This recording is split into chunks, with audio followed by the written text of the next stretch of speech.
Welcome to Numb Bills Fan Podcast. I am your host, David Palermo. Coming up, got a bunch of Bills talk. The Bills are going to possibly make the playoffs. I guess a 20% chance. We'll dive into that. I have Kevin Massare on the line on standby right now. If you don't know, get to numbbillsfan.com. Everything you want is right up there. There's like a little stream of our Instagram. If you don't want to go on Instagram and follow along there, if you don't already, that's my prime spot. But there's also an Etsy store if you want to buy a shirt. Sizes are limited. I believe we're sold out of XLs for sure. But I have some Bills memorabilia coming up. I screwed up first time with an Etsy store, and a bunch of my stuff got taken down because I didn't relist in time. So I have to, unfortunately, measure everything with a tape measure because I'm a little crazy, so people don't go, oh, it's smaller than I thought. No, here's a tape measure, dopey. Look into it before you buy it. But I got a bunch of Bills glasses and flags and stuff I've collected over the years because I'm a hoarder. And essentially, I just go places and buy stuff over the years. So you can have it, and it helps support the podcast. So check that out on numbbillsfan.com or Etsy, the Numb Bills Fan Etsy store. If you don't, and you haven't, and you're a fan of comedy, and you haven't checked out Ari Shaffir's comedy special, Double Negative, you are out of your mind. Ari Shaffir is hands down my favorite comedian ever. He has another podcast called The Skeptic Tank. Numb Bills Fan Podcast is a proud podcast to work with Punch Drunk Sports Podcast Network, and that's coming to you soon. Been talking about it, a lot of stuff behind the scenes with them and their website. So this is the podcast exclusively covering the Bills. So a comedian who covers sports, a professional sports team, and that's me, your host, David Palermo. I guess I'm a comedian. So that said, Grandstand Sports Network, make sure you check that out. That's where we'll be airing. And again, at Punch Drunk, at Grandstand Sports, check all that out. On the line right now, we have Kevin Massare from Locked On Bills podcast. Kevin is a guy that I consider myself going back with him now because we all started as commenters and whatever, and before the double digits, probably like 09-ish. I was going crazy on like Buffalo Rumblings, refreshing comments. So, using the bathroom at work, taking a little more time than I needed to. Sorry, Tom. You were paying me for that. And, we finally get to a point where the cream rises to the top, and people like me just either don't stop talking, so they decided they're important enough to start a podcast. And Kevin started one with Rob Quinn called Building the Herd. So Kevin and I've always had a good respect for Kevin, and he's been on a lot this past year. And Kevin, I'll say you're my favorite person to talk to.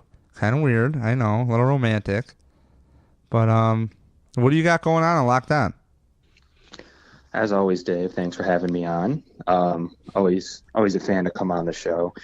Just, we're still beasting out our three podcasts a week over at Locked On. Pretty much know where to find us at Locked On Bills, or Google Locked On Bills. Pretty high ranked there on the Google search engine. So find us over there. We have a lot of good guests. We have some radio hosts, Nate Geary, WGR. We have Eric Turner. Have a couple other people on there.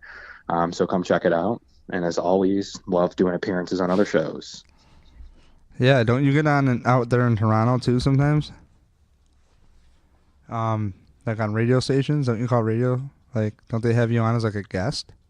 Yeah, I'm on the Fan in 590 in Toronto. Try to get on there like once a week. Aaron Quinn joined in for me this week. But yeah, we're on there different hours. We'll cut it up and we'll put it on our site for you to listen to. So it's cool to get on there. They use us for information up there in Toronto. All right. Well, Kevin, that's big time. I've never gotten a call. If you want to pass word along, they want to call, they want to call me. Sure. Let them know if Aaron's sick, if something happens. All right, so this podcast is going to be a little bit different. I've been pretty formatted, believe it or not, with a lot of notes this year. And it's the last game for the Bills before the playoffs, if they happen. And Kevin, I'll be honest, I've been more negative this season since I've been podcasting than ever. And I used to rip on Doug Marrone for a bit before the podcast started, because we started the first year Rex came in I started one, did the first one by myself, and then Deacon called me up, and we did the next 100-something podcasts together, all the Facebook Live shows except for 1 or 2 to 3, and Deacon even did some without me. But I have never been so frustrated with the coaching staff in my entire life. And this podcast, I've always thought I was more of a homer, more positive, and some people are actually accusing me, David Palermo, of being more negative than usual this year. And it's not really a negative. It's just a system I have in place where the team starts with ownership. It goes down to the front office, which is usually the general manager. So we're talking about competition here, not marketing. It goes to the general manager. Then it goes to the head coach. And then it goes to, obviously, the coaches underneath the coach. And then it hits the players. So what happens is I look at coaching like this. You have a box, and you have a bunch of lines and whatever patterns crossed into it. And you're going to set it. There's many different styles of this shape, we could say. And you're going to set it on top of these players and hope they fit your system. Or you could do what Wade Phillips did and the Sean McVay character out there in L.A. and look at the talent you have on hand, acquire talent like Nickel Roby-Coleman, cut from the Bills. He was a fine nickel corner. Had no beef with him. Robert Wood signs out there. Sammy Watkins gets traded out there. What is he doing? The thing that kills me is this podcast is about the problem with Bills fans. Hands down, the problem with Bills fans. And I'm one of them. And the problem I have is I ding myself to that system I told you, Kevin, which is ownership, general manager, coach, players. And I think the players take way too much heat. Tyrod Taylor is a prime example. We all know what Tyrod Taylor is capable of. I'm not trying to tell you he will ever be Peyton Manning. What I'm trying to tell you is running for it on 3rd and 6 and getting the first down for Tyrod Taylor is the same thing as a completion 2 yards and 4 yards after catch that Tom Brady would get, and Edelman dives down past the sticks or something that we've seen for years or whatever. Frankly, receiver you want to put in there for the Patriots or whatever other guy you like. And there's many different ways to play football. There's many different ways to play sports, but the quarterback pays the bills. It is the most important position on the team. I'll give it that. But we've seen a team that's put up 27-something points on the regular, and now they have like one offensive touchdown to Bills in the last 5 games in the second half. I think one of them was a touchdown for the Colts. So in overtime, right? Something like that? Right. So to me, Kevin, talk me off the ledge. Am I really that negative? Because the last couple times we've talked, it's kind of been like a Debbie Downer. Oh, here we go. But like, dude, they're in the playoffs, and I got into it with your buddy there. What was his name? John Green, you said? Yeah, I believe so. And you know, John, if you're listening, I'm going to mention you on this, so you're going to hear this. If you're listening, bud, I got no beef with you. I would love to have you on the podcast, and I would like to talk. Because I think you're a very good follow. You're pretty positive, and I like that. And I try to be pretty positive. I really do. But I try to be, most importantly, objective. And with the Bills, at least trend more towards the light. Whereas in my own personal life, I'm more like, kind of just realized, like literally the other day, like every day in my life is mostly the dark. Mostly like, oh man, fuck, I forgot to do this. Oh man, I didn't do this. Oh man, instead of like, oh, I did do this, I accomplished. You know, there's always more for me, and it might be a product of being self-employed, where time is money. You're always grinding. Well, I'm kind of burned out at 33, and you know, so with the Bills, I try to be more positive, frankly, and I use sports as an outlet from the stresses of life. So. John, I'll say it's good that you're there tweeting with me, because honestly, as I'm tweeting back and forth with you, I'm still having to remind myself, like, dude, he's right. They are the Bills. Like, Kevin, let's be positive right off the bat. Let's just get there. Like, the Bills can do it. The Bills can really make the playoffs, man. And McDermott can look like a genius, but he's not, and I can deal with it. And there's going to be some fall guys, but I'll tell you what, this quarterback should not be one of them. I don't think so. And people could say, oh, he's had no wide receivers. Well, he's never had receivers. At least Rex Ryan, I can give out injuries to Harvin or whatever, but, oh, you should know that. No, you don't know that. I don't believe people are injury prone. In fact, I think players might overwork themselves, and that's why they get hurt. At the same time, I also feel that there is a football shape that they say where you got to take the hits to get used to it. I've never played organized football in my life. Yeah, you heard it here. 10 minutes and 30 seconds in, podcast number 168. I'll tell you again, I've never played organized football in my life. So what's that tell you? I haven't hit my head as much, so I can be pretty clear about my thoughts right now. But I did ride a lot of BMX. I did wrestle. I did do a lot of things. And don't worry, the wrestlers always outwork the football players. If you want to go there, I'll race you right now. So that said, my body would get into a shape, and you would deal with the nicks and the bruises, and your body would just kind of get hardened. I would always I would ride BMX and not wear elbow pads. And I would always fall on my damn elbows. But they kind of like hardened up, like shins kind of harden up when you do like, martial arts and stuff. So, I feel like that's what a lot of the injuries in sports are these days are soft tissue and, pulling muscles. You're not drinking enough water. And it's like little simple things, but these players don't have enough time, my point is, to really learn these new systems that are put on them. And it's like this season is a typical season where, for me as a Bills fan, and I want to stay positive about this, Kevin, I'm going to pass it to you if you're still with me as I digress 4 different ways. You want to see a new coaching staff come in and build on what they did well the year prior. That's what we always think. And we assume, okay, the run game is going to be there. You got to be a complete idiot not to have that. No, the first guy they hire is a run game coordinator, Juan Castillo. And Rick Dennison gets all the flack, but that's what we call the run game coordinator. Fast forward to a couple weeks ago, I said this before, I hear Incognito on an interview with John Murphy, and I wish I had the clip, where he pretty much said that the coaches had to swallow their pride and ego a little bit, and the players were looking at themselves going, we've done this for 2 years with pretty much the same guys. What's going on here? And what the coaches do? They finally adjusted. But this is a team who's very slow at making adjustments. This is a team that doesn't have a better backup quarterback than a 5th-round rookie. This is a team that traded away talent to teams that are going to the playoffs. Say what you want about Marcel, but when you tell me that you're hiring a guy like Waffle as your defensive line coach, I'm like, oh, cool, can't wait to hear about these coaches. And I would like to meet every coach on the roster. I'll have a sit-down conversation with you. You guys want to punch me in the face? Try. That's cool, too. I don't care. But I'll tell you one thing.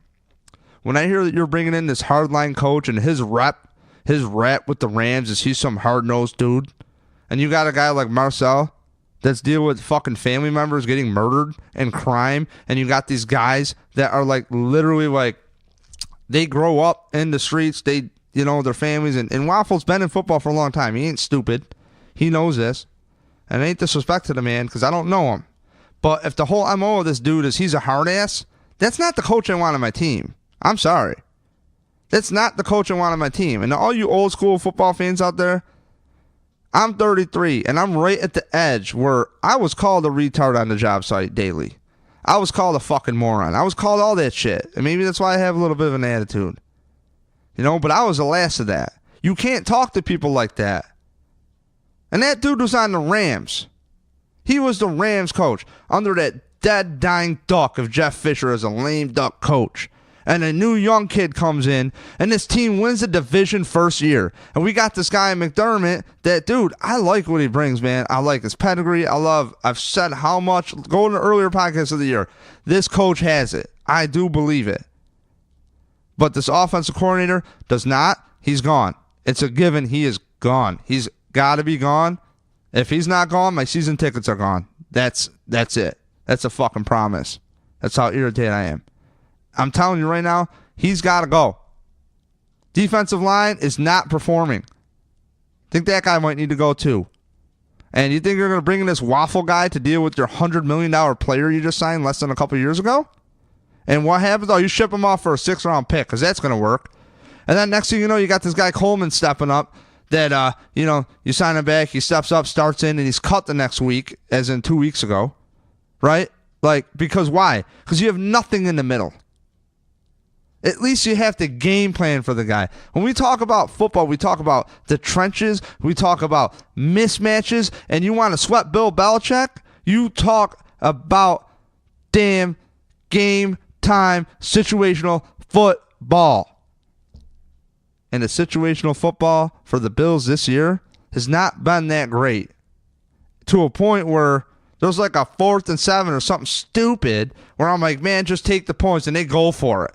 Like they've been listening to WGR saying they got to go for it, which I do agree. But you're not reading the analytics correctly. 3rd and 2.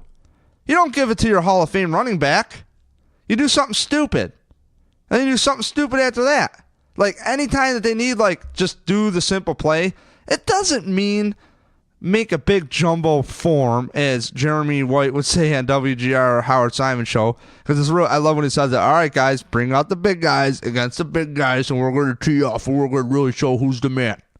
No, not at all. What did Changawi do? Run him out of a spread. You know what I'm saying? Like, et cetera, et cetera, et cetera, right? So be creative. And the offensive coordinator has shown that. Dude, first halves of a few of these games have been awesome. That last game was awesome. It was a great, I really like what I saw from him. But to bring this home, Kevin, back to you, my overall point is the coaches dictate what these players are supposed to do. Culture does not win football games. And I don't want to hear about culture. And another thing I don't want to hear about is I don't want to hear that, some guys, the go-to is, some guys had this team written off. Some guys were talking about tanking. I was never fucking talking about tanking, and I'm a prominent member of Buffalo sports media when it comes to the Bills, as far as a DIY blogger. And that might sound a little cocky, but I'm one of the only dickheads that's consistently here talking about it still. So what that means is I think my opinion holds a little bit of weight because I'm cocky, and I'm entitled because I said so. So what that means to you, Kevin, is things have to go in a certain order, okay? And we've seen this play out many times with coaching. And I think the absolute worst thing that could ever happen was you ship out the talent, you gut the roster, you bring in coaches who do not know how to put the players remaining in the position to be most successful, even in things they can control, which is situational football, whether you know the personnel out there or not. And that's a problem. And for anybody in the media to say, oh, they're on the verge of tanking, dude, that guy's probably a dipshit who said that. And then that gets just the fact that somebody asked a dumb question at a presser, everybody else writes an article about it. And, Steve Task was on John Murphy talking about, some people are talking about them tanking. Really? Yeah, I'm sure that's what all players and coaches want to do is tank. But in Sabres fashion, they did ship out talent. So how do I know? And some people are like, oh, we have more wins than we expected. No, motherfucker. I expected 9-7. At least 9-7. We have 27 points on the board. This time last year, Kevin, we're saying, dude, fix the defense. Fix the defense. Get people who can stay healthy around Tyrod Taylor, by all means. Fix the defense. Touchdown Mike, tearing it up. LaShawn McCoy, tearing it up. Charles Clay out there, healthy, tearing it up. He can't throw over the middle. I don't care. They put up 27 fucking points. To me, that's a coach who knows how to use his personnel. Anthony Lynn and Greg Roman. So, for me, Kevin, I think the worst case scenario happened to the Bills, which is you ship out talent, you don't know how to coach up the talent underneath it, and it takes you till like the Patriots game really to start making a bunch. I mean, they turned more into a power football about midway through the year, right? But like, you shouldn't even be going to camp. I'll give you mini camps and stuff, okay? But you shouldn't even be going to actually fuck that. If you're a coach for the team and you don't know what the players do best, and you're an offensive coach, a wide receivers coach, a whatever coach, with the wide receivers getting no separation.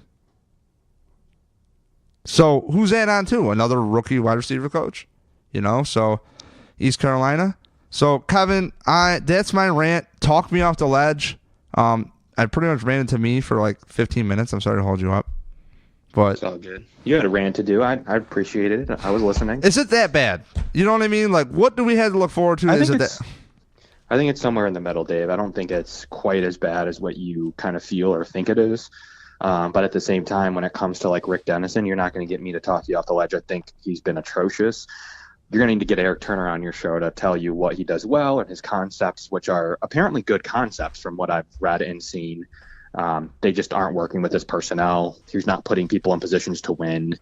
It's really not an offense that they can run. Now, what you're going to end up doing, like you did kind of in the secondary last year, is you're going to rehaul pretty much your entire offense. I mean, you're going to get in a couple new offensive linemen, you're going to get a new receiver, and you're going to probably get a new second running back, and you're going to get a new quarterback, right? So you're going to be able to overhaul this, but you're putting all of your offense in the hands of Rick Dennison, who proved he was unable to do anything without his own players. So he's going to fight for, I need my own players, right? He's going to fight and say, I need my own players. What happens when he gets his hand-picked quarterback with one of his first-round draft choices, or we trade up? So there's situations there that I don't really want Rick Dennison putting his mark on our offense and having to redo it again in 2 years. So that's a little bit worrisome. But defensively, I think it's some of it's a little bit overblown. Like, I don't think the front seven's great. I think the secondary is one of the best in the NFL, which is funny coming from people saying that it could be the worst unit in the entire league. That's all units combined, offensive lines, defensive lines, saying that the Bills secondary would be the worst individual unit in the league, and it's turning out to be one of the best. I mean, you have multiple Pro Bowlers, you have a potential defensive rookie of the year. It was a unit that they focused on overhauling, and they did. If they can do something like that with the front seven, I have no doubt that the Bills defense will be much, much, much better next year. They've had a couple of really bad games, I mean, against some good offenses. That's why I said I'd much rather play Jacksonville if we sneak into the playoffs, because their offense isn't great, than play Kansas City again and potentially have to shut them down again in Arrowhead, which wouldn't happen. So I'd much prefer to play a defensive team where you're going to be in until the end, rather than New England, who his offense is going to kick it into full gear at some point. They weren't able to do it in either first half of the game that they played, but they make such good adjustments that Rick Dennison's there scratching his head offensively, and Sean McDermott scratching his head defensively when Tom Brady finally will start taking his 5-yard checkdowns instead of trying to make big plays down to Brandon Cooks. So, you have a lot of different things going on there. I think that the odds are a little bit better than 20% that they could sneak in at 9-7. I do think the Bills are owed some type of good luck here Seriously, tomorrow. Right? I mean, dude, they're not the best team in the NFL, and probably are the 6th best team in the AFC. They've been better than so many NFL. I'm sorry to cut you off. They've been better than so many playoff teams over the years. It's not even funny. Like the Texans, the Seahawks a few years back. Like they just statistically, based on how bad they've been for 19 years, including really the playoff year. I'm including that because that was just super. I mean, come on, that was the most unlucky thing. I think that's more unlucky than wide right, Dave. I don't think that there's any doubt that throwing the ball across the field on a potential forward pass and then running another 75 yards. I mean, that's just extremely unlucky. I remember what I was doing at Music City Miracle, and if I'm not mistaken, I was at a bar with my father. You could still smoke in the bar. And we're watching this shit. And I remember knocking over an ashtray, walking by to get him a drink. Or my dad's like, "Oh, go see if she's married. See if she has a ring on her hand." It's like, okay. And I remember where I was, what I was doing, like. You couldn't have been too old. I mean, I was only, 12 or 13. I was at... I was probably 15, in a bar where I belong, right? Right. I was at Salmon Creek in Spencerport, or wherever that is. Hilton, yeah. Yeah. I was there, just finished a competitive soccer matchup. And we stopped right at the beginning of the game to stay at their, little bar area to watch the game. And just, I couldn't believe we were like, oh, this is going to get reviewed. We're all good. And then the review didn't go their way. And I don't know, just eerie feeling from basically the start of my real Bills fanhood at 12 years old or whatever I was. And you go into now, I mean, they just deserve some luck. They just deserve Baltimore to lose straight up. That's all. Like, there's nothing else that needs to happen. I think it's higher than 20%. 20% factors in that Baltimore is going to beat Cincinnati on like an 80 or 90% clip, which is the NFL. I just don't believe that it's that high. Dude, I'm sorry, man. We were talking about the Colts earlier, you and I, in the Bengals game. And I didn't watch it. I didn't even know what the hell happened. But, I mean, I say it every year the Bengals are on the schedule. It's never a guaranteed win for the Bills. And if I'm the Bills looking to play the Bengals right now, say I'm trying to look at the Bengals right now with the talent that they have on their team, this is a division opponent. The Ravens and the Bengals are going to, I think the Bengals are going to fuck them up. I could be totally wrong.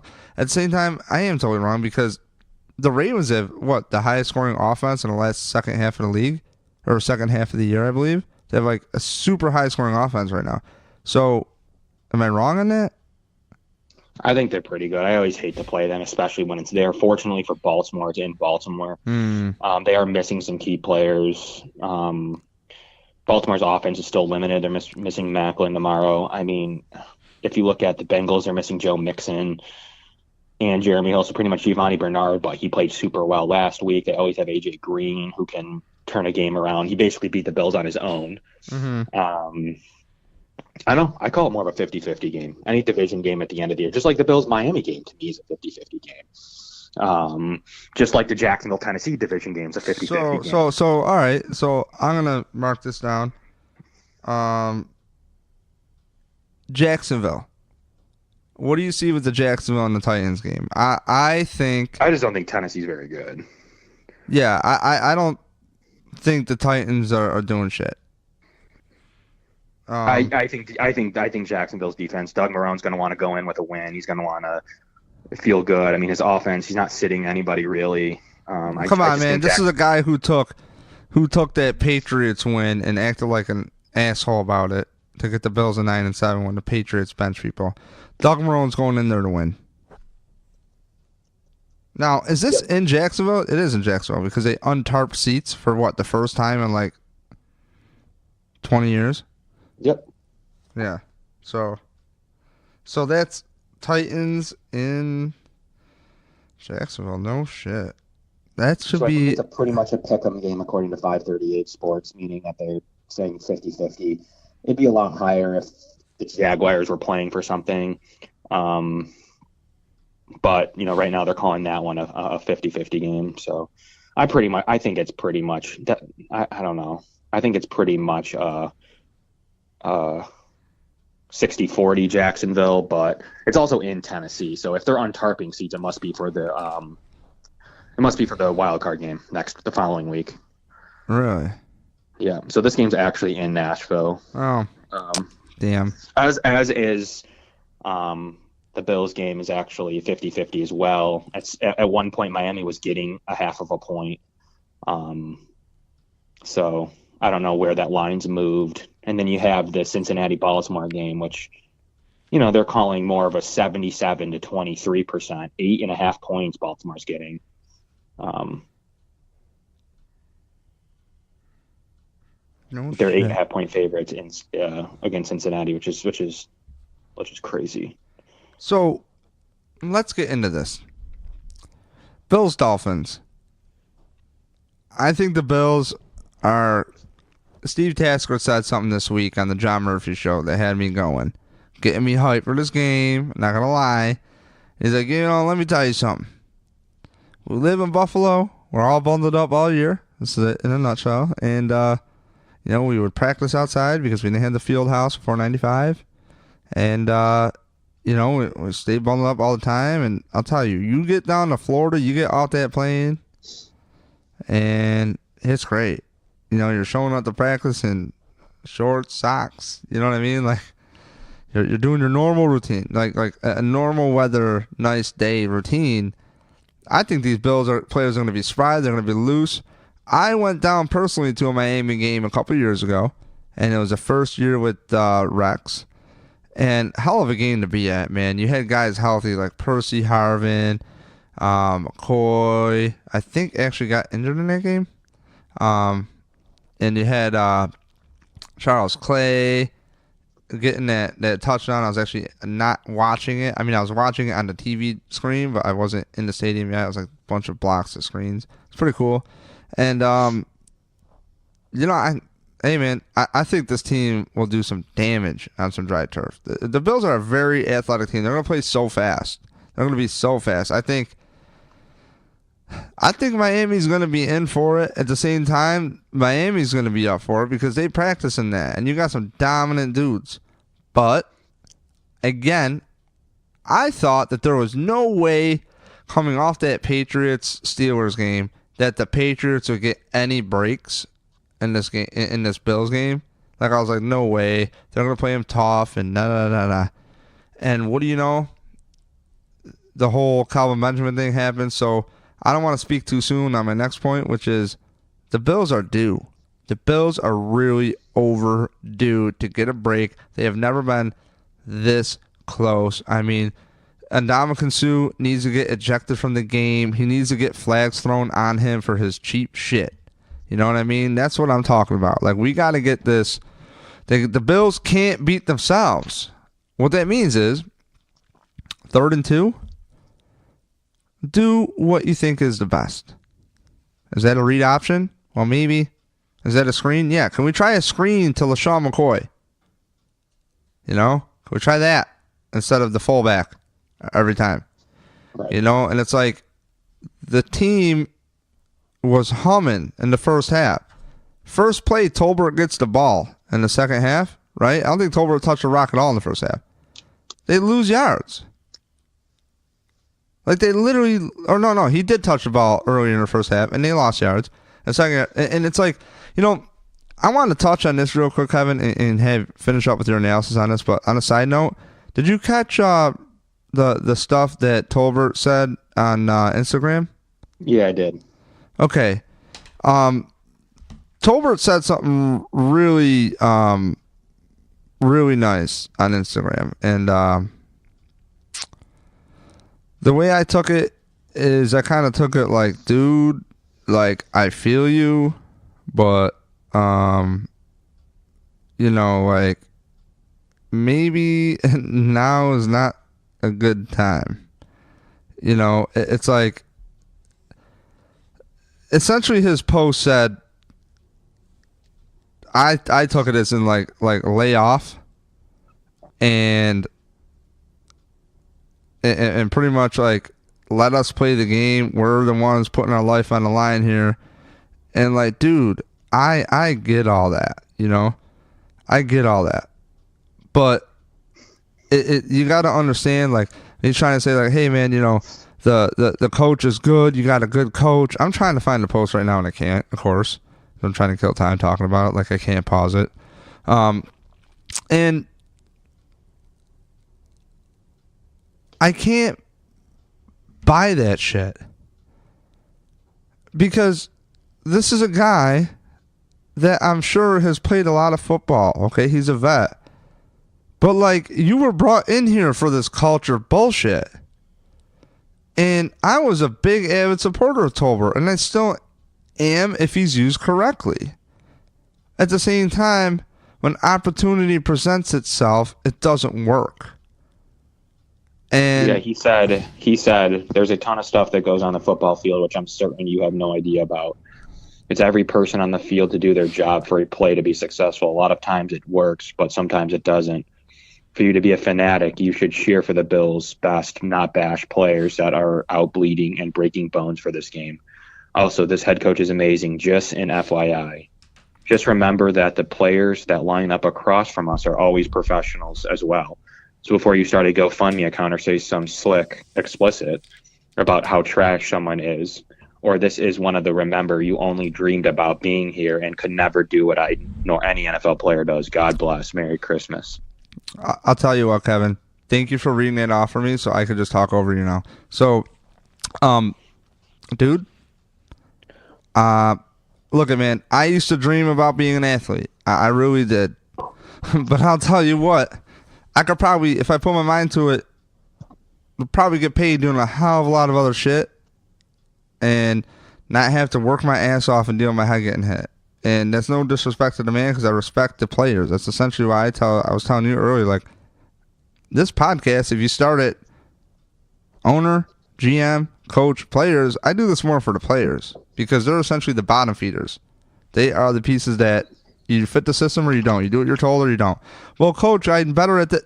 Do what you're told. Okay. You know, so for him to say that, like, that's cool. Like, I like Tolbert, but, like, Mike, buddy, you're not put in the proper position. Oh, you don't know football. You didn't play. You said it earlier. Okay, I get it, but, like, I can see how players are used. And if people got to learn how players can be affected, just play a simulation game like Madden. And, yeah, it's Madden.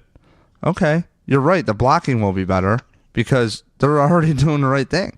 You know, so that would have been good out the gate. Play some Madden. That's my Madden joke. I have to get one every podcast. So drink. Yeah, you do. Yep. But what's your take on that post? Because that coach knows so much, but like he ain't telling Dennison like hit the fucking road. I'm kind of in the middle on it. I think he's not. I think he takes a lot of heat as the player. But I also don't think he's very good, and I think that as a fan that pays money to watch the sport, you're allowed to have criticisms. So I don't think that there is much more that goes into it. He's kind of saying, you don't know what you're talking about. I'm kind of saying, yeah, I do. I watch the plays. One specific one, I mean, I think he's got to be referring to one of his runs where Eric Wood just got destroyed and he got tackled in the backfield. The point is, like, you don't do anything special to make up the difference for your team. You negatively impact the team. You don't help the team. Like LaShawn McCoy has to deal with that every play. He makes one cut or one read and he makes up for a bad play by someone else. Mike Tolbert's unable to do that. A backup running backs who are dime a dozen. You look across the NFL, there's plenty of them. I don't think he's good enough to play. He's fine on special teams. He's fine in certain roles. He just shouldn't be getting second running back carries behind a Hall of Fame running back. I look at it like this, man. Is like he doesn't call the plays, and man, I don't know. It's like dear Mike Tolbert. Unfortunately, to social media, you had taken 95% more heat than you should take. It's not you, Mike. It's the fact that you are already put in position, breaking huddle, in a situation you shouldn't be in. When I see Mike Tolbert on the field on third down, and granted, LaShawn McCoy is not the best pass blocker. I think he's actually improved the last few years. There's a guy that lives in Buffalo that can pass protect better than you, Mike, and Fred Jackson. And he can also get yards with good vision. But he's not on the field for a reason, because you don't have to account for him. Well, it's an obvious passing down. Well, maybe you put in the linebacker's head for a second, looking at that jersey 25, the best player on the offensive side of the ball, and top 5 in the league for his position, probably. So, maybe you might want to have that guy in the field, Mike. So I'm sure McDermott's a good guy. I'm sure you're walking around, you guys hang out family to family at school and stuff, but like, we're talking football, Mike. We're talking, you shouldn't be in that position. That's not your fault. That's really not your fault. Right. There should be no halfback stretch for fucking Mike Tolbert in the playbook. Am I out of my mind? So, when we're in a situation where it's 3rd and 2, and they don't give Mike Tolbert the ball up the middle, I'm like, what the fuck am I doing watching this team right now? Okay, after that Patriots game, I was so pissed about the refs, and then the second half, I'm just like, you can't look at stats. No, you can't look at... But then when you only see, 3 points or something stupid, not even, from the Bills the whole second half, I have to start looking around and look at the plays, because before you know it, when you get into the fourth quarter, you are squishing out that clock. And you have a 3-and-out coming out of halftime, Bills. And Mike Tolbert was involved, if I'm not mistaken. Because we talked about that last podcast. Again, Mike, to wrap on this, dude, and Kevin, you follow me up, buddy, into the rest of the Bills, Miami stuff, like how they can win, the circumstances, EJ Gaines, I like to talk about EJ. But Mike, dude, it's not your fault. You're taking a lot of unnecessary heat. And honestly, if you're one of those fans that are tweeting him, dude, stop. I am not a fan of tweeting players. I don't care if he drops 12 balls. Don't do that. And granted, I felt guilty talking about Zay's drops and that you should really just sit him down for a game or for a quarter or something to build his confidence up. Like, dude, just relax. Everything's just humming so fast. You're putting all this pressure on yourself.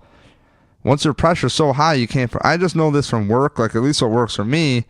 But everybody has this black or white philosophy on coaching and stuff. And it's not always that way. And the best coaches, they work with their players. The best guys who run businesses, they work with the team that they have.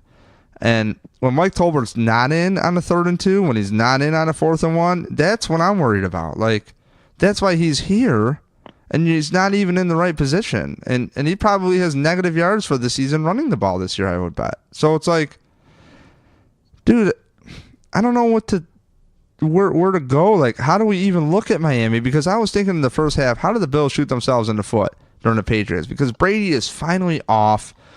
He's not looking good. This is great. This is a good game.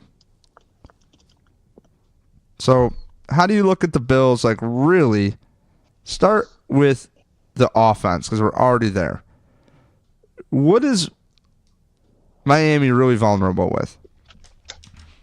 They're playing awful defensively. As we saw in the first game, they can get really chewed up on the ground right now. They're not playing really solid fundamental in the defensive back region. They had to just claim Trey Elson off waivers from the Bills. They're struggling at the safety position. They can get after the quarterback. That's pretty much about it on defense. Kiko Alonso's hit and miss. He misses a lot of tackles. He's, we know him through and through. I miss Kiko. I would love Kiko. Yeah, I mean, he's a good complementary piece, not a guy making $40 million as your head front 7 player. I don't think he's good enough to be that. So you have a really big advantage on the defensive side of the ball for them because they're allowing the 28th most points in the league at 24.7. Average amount of yards, 337 with its 18th. So they're playing pretty average football and allowing a lot of points, and their offense is anemic. I mean, rushing yards, even with Kenny and Drake, which has been a lot better, they're still 28th in the league at 86 yards per game. Total yards, 304 yards at 29th, and 17 points a game at 26. So you're gonna have a lot of opportunities depending on what Jay Cutler you get. If he's playing better, they're in any game. If he's not, they're getting blown out. So he's struggling to find his receivers. He looked awful in Buffalo. Maybe he's got one more final game to show who he is at home in the nice sun. You might get a decent game out of him, but they're only scoring 17.7 points a game. If you can hit 21 points again, you're in good shape. Why didn't the Bills call Jay Cutler to be their backup? You want a lot of money, man. He's not a cheap backup. You're already paying Tyrod a good amount of money. You're not going to give Jay Cutler $10 million to be a backup. Is this the last game we see of Tyrod Taylor in a Bills uniform? I think there's a chance, yeah. I think he is close enough with McDermott that you might see just a final year. It is in the Bills' hands, but you're going to pay him $18.1 million to be a backup potentially or spot starter. I don't know. I don't see it. I'd prefer he still stayed on for one final year. He's always vulnerable to the cut, the pay cut. He's been doing it twice now. So if he takes a third pay cut to stay in Buffalo, I don't know why he would, but that would make him be able to stay as well. I don't think he's a shoe and gone. I think they should extend him. Cut either, Dave. I think that there's a chance he's traded for a mid-round draft choice, which saves us even more money against the cap, gets us back an asset, and allows us to choose where he goes. I never thought of that because we want to choose where he goes to. So we're not going to want to give him inside the division to potentially New York. We're going to want him to go to the NFC. And if the Bills can get a 4th-round pick, trade him, save a little bit of money, that's the route that they would go. You know how I look at it, buddy? I look at it like this. I think the Bills keep Tyrod. Okay. Possible. If anything, I think you extend him 2 years so you can lower that first year down a little bit. Give him some more money up front. Okay. Yep. Because here's the deal with Tyrod. When Tyrod was going through all that contract stuff, which I followed very, very, very closely, the agent really stirred that pot, and that's just what he does. You know what I mean? That's what you got to do. And that's okay. I think the ownership benched Tyrod not because they didn't like him, but because this is last season, last game, but because they want a coach to have the option for a guy who's touchdown to interception ratio. These coaches live and die on turnover ratio. The only reason they talk about quarterbacks is because people ask them. You can live and die off of every throw or missed throw or whatever. I mean, if you looked at Tom Brady last game, first half, versus Tyrod first half, Tyrod was a more effective passer by far. And that's what Tyrod doing what Tyrod does, which is like hold on to the ball for a nanosecond long, almost had one picked off, and first half. And it's like, man,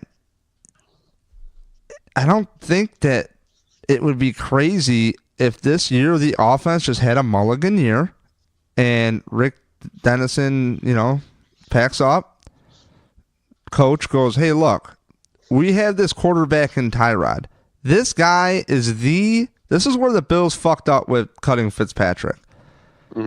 Is you had E.J. Manuel, Nathaniel Hackett, and Doug Marrone in their defense. They thought they were getting Ryan Fitzpatrick when they took the job. That's what Nathaniel Hackett revealed at the end of the year, too. They thought they were going to have Ryan Fitzpatrick. That would have been a perfect guy for E.J. Manuel to learn the game from, to get tips from on how to prepare. He's been around the league. He's a journeyman. That's exactly what we talk about. Well, why can't that quarterback be Tyrod Taylor, who, by the way, if you give him time, he does get better. He can't throw over the middle. What does he do? He throws over the middle. Well, it's anticipation. Well, it's better than it was. At the same time, he's throwing totally different route concepts than he had last year. And, you can tell now they are throwing the ball deeper. You're finding more guys with space, Right. And a lot of people are like, oh, he threw for 280 yards, but, he didn't look great against New England. Well, if we went off of how players looked against New England, no quarterback would have a job except like Ben Roethlisberger. So you got to look at his total picture of play. He is conservative. He's a 9-7 quarterback. I've said that from day one. I mean, he's a 9-7 guy. If he has a good team, you might get extra production out of him. Right now, his team's not great. His defense isn't that good. His offense is average. He's got no receivers being separated. Right now, his best receiver is Deontay Thompson, who came in against Tampa Bay like week 7 or whatever that was. And they don't even feature him, which is amazing. They started till last week. He's a guy that he has chemistry with that we all know. But again, it's like the offensive coordinator doesn't get the fucking memo. So what I'm trying to say here is, if you're the head coach, you're trying to hire an offensive coordinator. Tyrod Taylor is an asset, and he's equity, but this GM has shown that they don't care about equity. They'll trade Watkins, they'll trade Darius, and hey, it is what it is. And I was ripping on, hey, how good is Gettleman if he got fired? Well, he got hired in New York. Good for him, man. Proud of him. He seems like a good dude. Buffalo ties, clearly. And point is it would be foolish for the Bills to get rid of Tyrod Taylor, I think, because he is a professional. And as McDermott said, since day one, and I paid attention to this closely, Tyrod Taylor was in the facility rehabbing every single day, and I knew that would go a long way. And I think you and I talked about this while I was getting some coffee. We think I don't want to speak for you, but I brought up the point. I would bet you Tyrod Taylor and Sean McDermott are way tighter than we think. I think they're actually the same people in a lot of ways. And, I don't know where I heard the reports, but somebody said on a podcast, maybe it was you, that like Rick Dennison threatened to quit if Peterman didn't start. Is that you? I don't remember who I heard that from, but somebody dropped it on my podcast. Said that. No. So I don't want to put any credit on that, but, just if that seed is planted.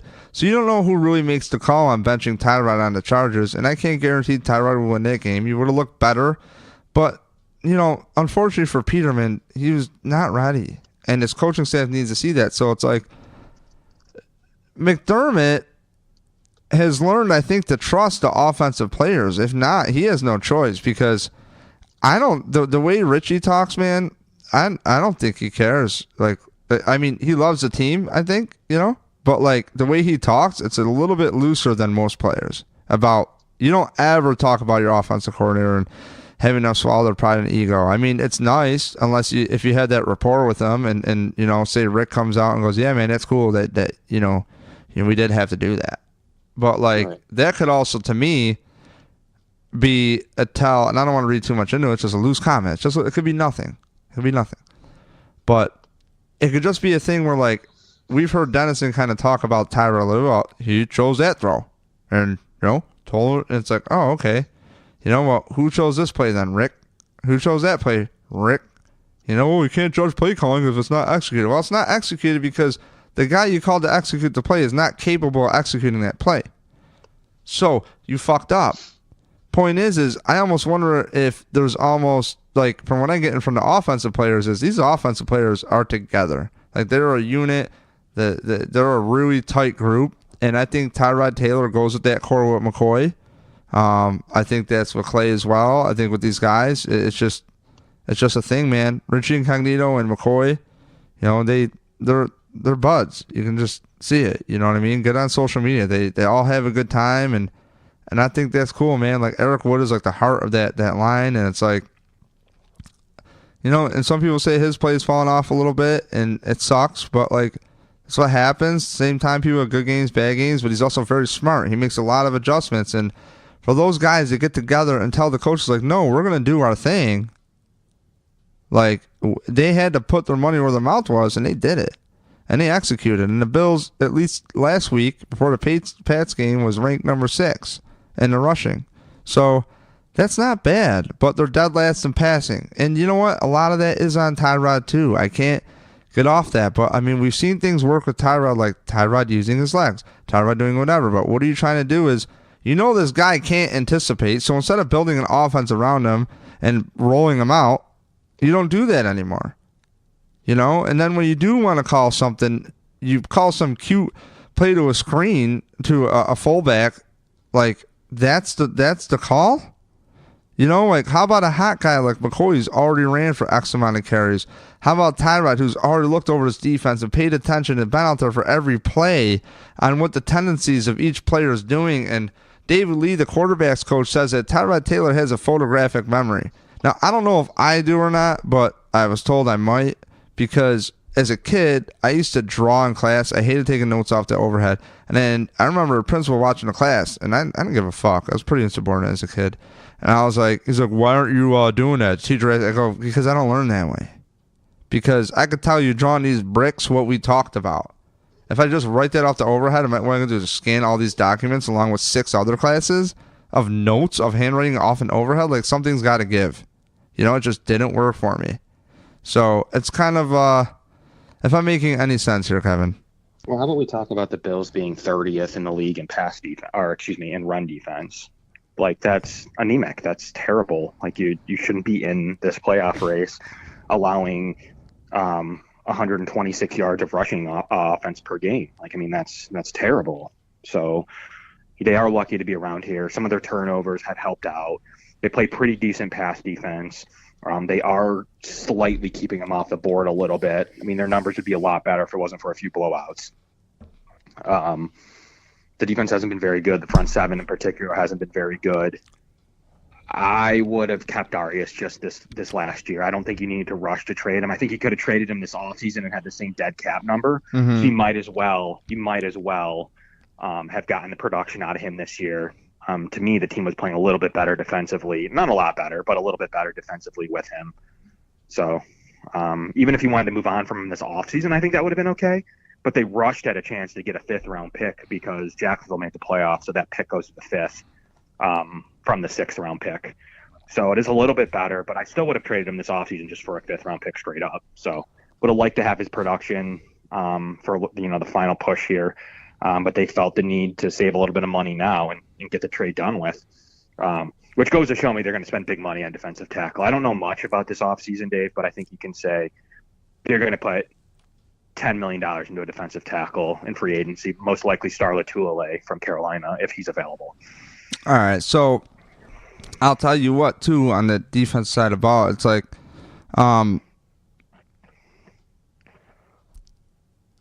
front seven-wise, do you see Milano moving to the middle next year maybe? Or is that crazy? No, I think they go and get their middle linebacker. I think Milano's going to stay out outside, be a pivotal part to the defense in the future years. He's actually the third-ranked rookie linebacker this year. I think you get decent play out of him. Been pleasantly surprised, especially what I saw in preseason. I think you stick him on the outside. You still have a final year of Lorenzo, so he's in there to help out. You get a new middle linebacker, and you're a lot better at that position all of a sudden. What about I wanted to ask you about one scenario here. So, actually two. What are the two ways the Bills actually, to start wrapping up this conversation? Yep. What are the two ways the Bills actually make the playoffs? It's Tennessee loses to Jacksonville, right? Yep. And an LA losing to Oakland, which is always possible. Oakland can be hit and miss.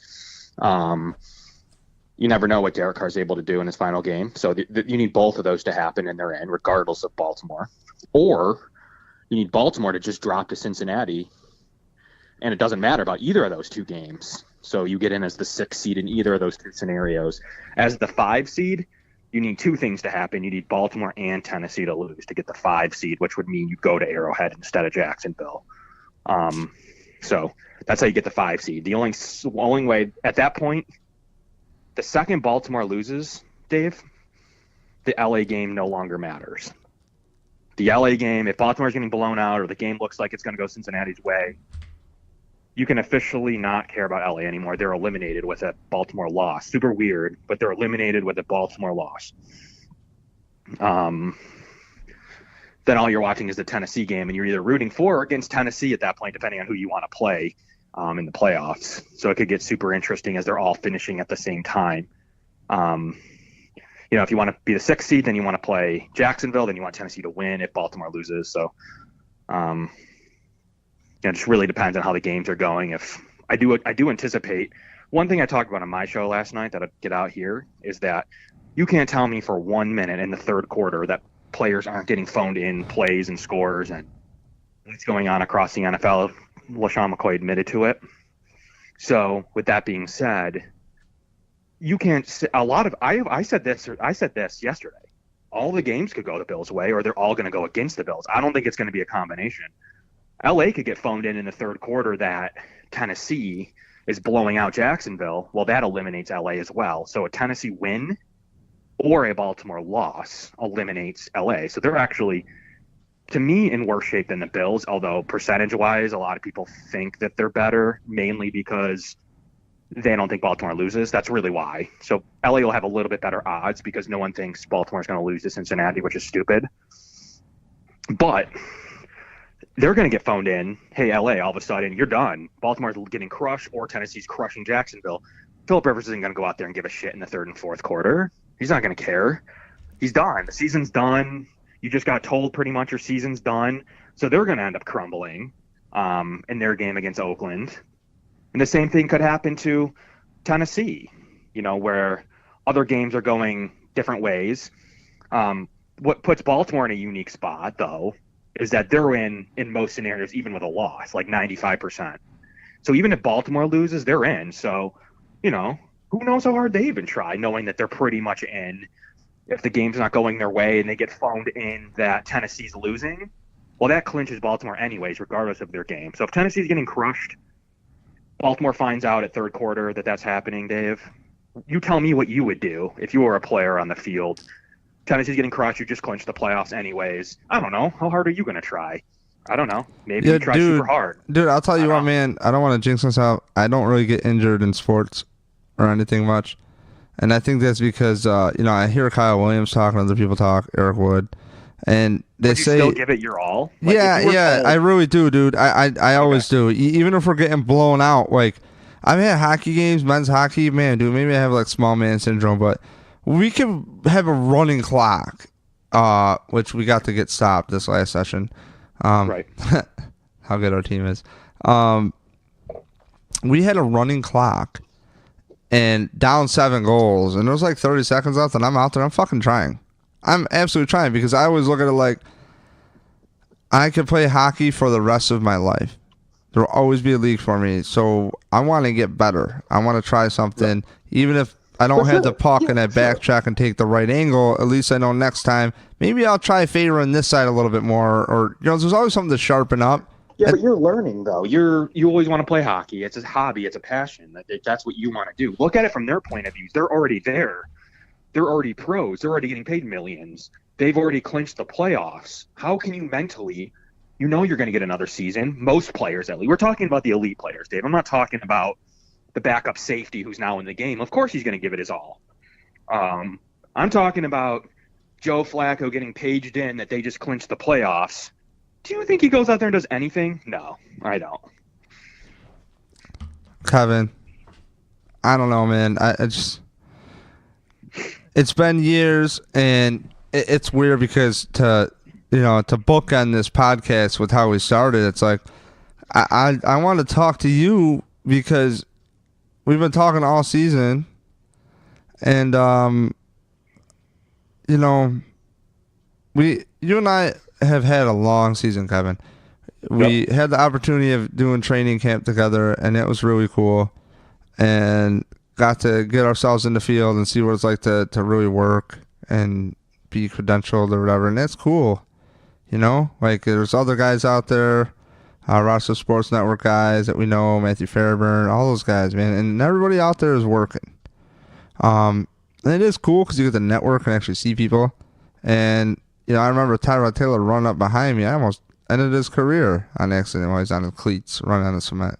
So it's like, it's been really interesting, and I had such great vibes in camp, but I just couldn't believe how bad it just went schematically. And maybe I'm overplaying it, but here we are, week 17, and we have a shot at the playoffs, the best shot the Bills have had in 13 years. And this team seems so much farther off. Like, I don't know what to get from them. At the same time, I think that's an advantage if they make the playoffs, because if the coaches and the players can they just got to end the job, man. Yeah, they just got to end it. They just got to work it. They don't deserve it. There's years we've deserved it and not gotten it. There's years where New England's crushing everybody, and we're not getting the luck that we need to get in the playoffs. 9 and 7 years, we've had one, I guess. If we get a 9 and 7 year, Dave, we've only had 2 really in recent memory. I'd like to make it one of the 2 years that we go 9 and 7. Yeah, I don't think this. You just heard from me. I don't think this team's particularly very good. I think they have some moments on offense, offensively rushing the ball. I think they have some moments pass defense, intercepting the ball and playing really solid team defense and third down. Awful statistically against the run. They don't deserve it by a lot of stats, but they have played some solid football. You know what they have? They did go to Kansas City and Atlanta to win. They are deserving to be the 6th seed in the AFC. We're not saying that they deserve a bye here or that they're going to make it to the Super Bowl. I think they can be deserving of a 6th seed in the AFC playoffs. You know what they have, Kevin? They have a really good AFC record for the first time in a long time. In the best record in the division in a long time too. If they win tomorrow, they'll have a 7-5, fairly solid. Or I should say at home schedule. They've been killing it at home. Sorry, 2 losses, Dave, are to New England. You're 7-5 in AFC play. You're 6-2 at home. Their road record is atrocious, so that's what kind of scares me about tomorrow. They're 2-5. 3-5 on the road doesn't necessarily deserve the playoffs either. You should be 4-4. You left a game on the field, in my opinion. You needed to go to Cincinnati and win. You wouldn't even be in this mess. Put everything else aside. If they went to Cincinnati and won, that's it. I'm not talking about any other game here, Dave. Just that game. They could be in with a win and in really good shape for the 5 seed because they'd have the tiebreaker over Baltimore. And they could even be in with a loss if they would have beaten Cincinnati. So, there are some stuff here. I think that was really the game they left on the field. I don't care about the Carolina game. I don't care about the New Orleans game. I don't care about the LA game. I think they left a lot on the field in Cincinnati in a game they should have won. Had they played them later in the year, I think they would have beat them. I do think that was the one that stings the most. The New York Jets won too. If we played them last week instead of the Patriots, I do think the Bills would have taken it. I think Josh McCown played out of his mind for a couple of weeks. So it's all fine. It's all fine and dandy, but Kevin, it's like it's not acceptable. It's like that? It's what not acceptable for these crappy teams to beat our team. Do you know what I mean? It's not acceptable. And it's like, yeah, I hate watching Bills games going, all right, how are they going to mess this up? And right. Well, look at their losses though. Two New England good team. They're as good as they've ever been, coaching wise. I mean, that team's not that talented, and they're playing great football. I mean, that's better than most years when they're super talented. So there's 2 losses there. LA was the hottest playing football team, still is. They're a great team. One of the best defensive teams that they've been in years. So there's 3. Carolina's great. I mean, they're going to make the playoffs. They're a great defensive team. There's 4 losses. New Orleans is right there in the Super Bowl contention. Those are 5 losses that aren't that bad, Dave. Really, the one that I've said it, the one that stings is Cincinnati. You have 5 losses that you were going to get anyways. They just needed that Cincinnati game, and that's period. That's it. They needed that Cincinnati game. I just think that like our whole conversation here is like, I asked you that's not acceptable, but to eat crow on my own point, my point with Tyrod and his coaching staff and everything is like, these problems are very fixable. These problems are very, very fixable, and there is a lot of parity in the league. I mean, Jacksonville did not have a good team last year. I mean, shit, their quarterback sucked. And honestly, he still kind of does. But you know what? Credit to Doug Marrone. Like, really, they figured it out. And granted, their division's a little softer, but the Rams figured it out. And the Bills are on the verge of figuring it out, man. I think they're going to get this break. I have a really good feeling. I'm really hoping for it. It's just like the negative dark side of me is just like, damn it, God damn it. But it's like, look at the Jets. McGowan. It doesn't take much. What I'm trying to tell you is they're that close to being a Super Bowl team. You know what I mean? That could, on any given Sunday, as they say, just go on a run, man. I mean, the Giants were awful when they beat the Patriots. I mean, Coughlin was going to lose his job, of course. And, who do you know? Coughlin. Jacksonville. And, so, way I look at it is there is parity at times, and the Jets is a perfect example. The Bengals is a perfect example. I mean, that team didn't look too bad against the Bills. I didn't think, I didn't think they were going to be this bad, honestly. And the Ravens were the dumpster fire the first half of the season. Like, holy shit. First pick of the draft, maybe, huh? And there was San Fran, and it's like they were awful. So it's kind of like this team limps along, kind of figures it out, but it takes a lot of time. So I don't know. I just think stay out of your own way, work with the strengths that your team has, even if that's 10 offensive plays with different variables. Like, whatever, dude. Like, get the right packages out there and work the few plays that work from each. I mean, you're going in there hopefully calling 2 plays at least, and for, in case they show the coverage you don't like, and you can counter it, because every action, there's a reaction that works, and that's just how the game works, man. It's just chess, and a lot of times before the ball is snapped, you could tell what's going to happen. It's weird. You don't understand it, but, I mean, to the layman's, even playing Madden, just look how far a cornerback lines off the receiver, and it can dictate the coverage. Where the safety is can dictate the coverage, and that's all I've kind of picked up. You know what I mean? I'm learning football myself. So in the conversation too, Dave, there's one final point to make for anyone that's able to listen to this before 4 p.m. tomorrow.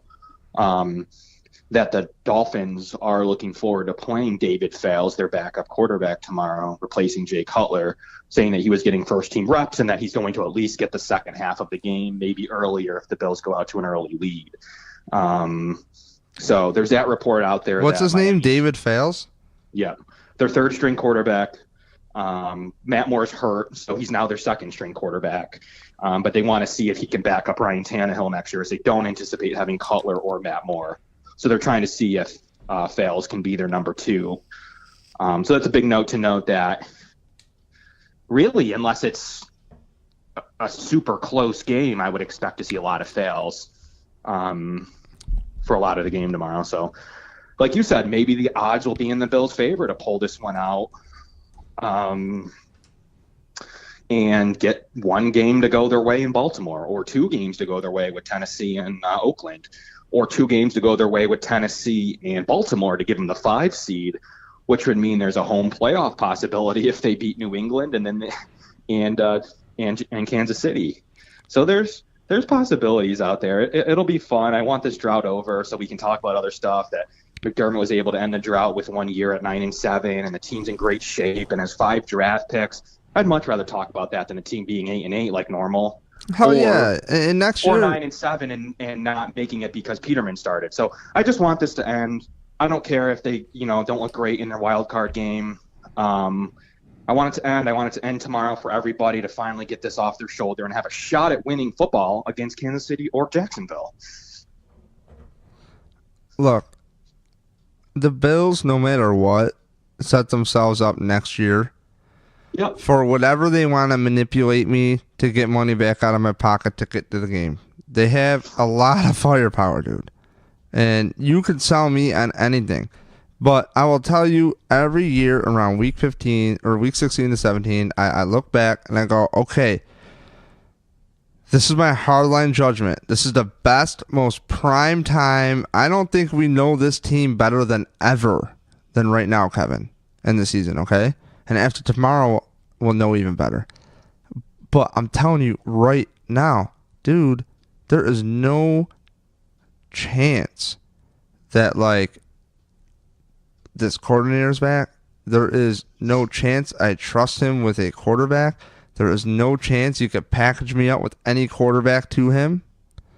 Peterman could be dead.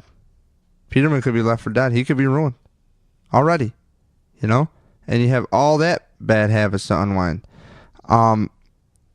No ifs, ands, or buts, dude. There's going to be changes, but I'm looking forward to it. I think the draft is going to be incredible, but there's certain things that, I don't know. How do you not make it into a good offseason next year? That's the question. How do you not make it a good offseason? No matter what. Even if they continue the drought, we're coming back for real this time. Now it's on. Bills, it's on. Yeah, okay. That's Bills wired. That's what it's going to be. It's going to be, it's on. It's on, Bills. And they're going to sign a couple free agent guys. They're going to bring in a quarterback because that's the shiny thing that we got to rush to the field. And it's almost in hindsight, maybe they should have drafted Chad Kelly. Really. Dead fucking serious. Should have drafted Chad Kelly. He's hurt still, but kind of would have worked. So, I don't know. I kind of thought I had some epic, let me tell you right here point, but I kind of screwed up. So, all right. Well, fair enough. Fair enough for me, Dave. It was a great conversation. Got a good one out here today. Hopefully, we can get it out so people can listen to it in the next 24 hours. Yeah, it'll be good. I'm sure people will go back because I'm just telling you, Kevin. I think advice to fans out there is adjust where you're at with the team right now. Not adjust, but really evaluate where you are at the end of the season. And then go back to your notes. I did this last year. I made notes on what the team needed for last season. And I went back at draft time and I go, okay, well, what have they been hyping me on? I didn't really think we needed this position. I didn't think we really needed a franchise quarterback. I think we kind of have him. As far as he's a safe pick. And this time going into next year to reset our combo, just a touch for the end. It's Kevin, build off what we have. Good quarterback to show the next quarterback what's up. Tyrod was there in Baltimore. He understands, and he's a professional. And if anything, it's going to drive him to play. So you really have to do a lot to screw up this offseason, So I think the writing on the wall is there. I'm not trying to get anybody fired. I'm just saying, as an observer, with the information that I have been presented and everybody else has been presented, because I get no special information from anybody, I'm not behind the walls at One Bills Drive. I don't know if Rick Dennison has a great relationship or what these players do or don't do, or these coaches. I don't know anything. But I'm just telling you from the information I'm given, you've heard an hour and 14 minutes today of my thoughts, as well as Kevin's. So just take that with a grain of salt before you're like, man, you're really too hard on. If you're one of those people that know more than me. So, okay, Kevin, that's pretty much all I had to say about that. Okay, Dave. It's great. It's a good conversation. So, where can we find you? Because you don't do Instagram now. No, just Twitter at Kevin Massare and at Locked On Bills, or go to lockedonbills.com. All of our content, material, a lot of stuff we've talked about today. So check me out on Twitter or on our site, Locked On Bills. All right. Well, that's Kevin, and I'm your host, David Palermo. Don't forget, numbpillsfan.com. You want to support the show, leave a 5-star rating, please, on iTunes or some kind of rating, or wherever you find your podcast. And Punch Drunk Sports, shout out to those guys, Sam Tripoli, Jason Tebow, and Ari Shafir. Great podcast about sports, and it's really funny, so you should listen to it. And as always, Grandstand Sports Network and cover1.net. So take care, folks. Goodbye.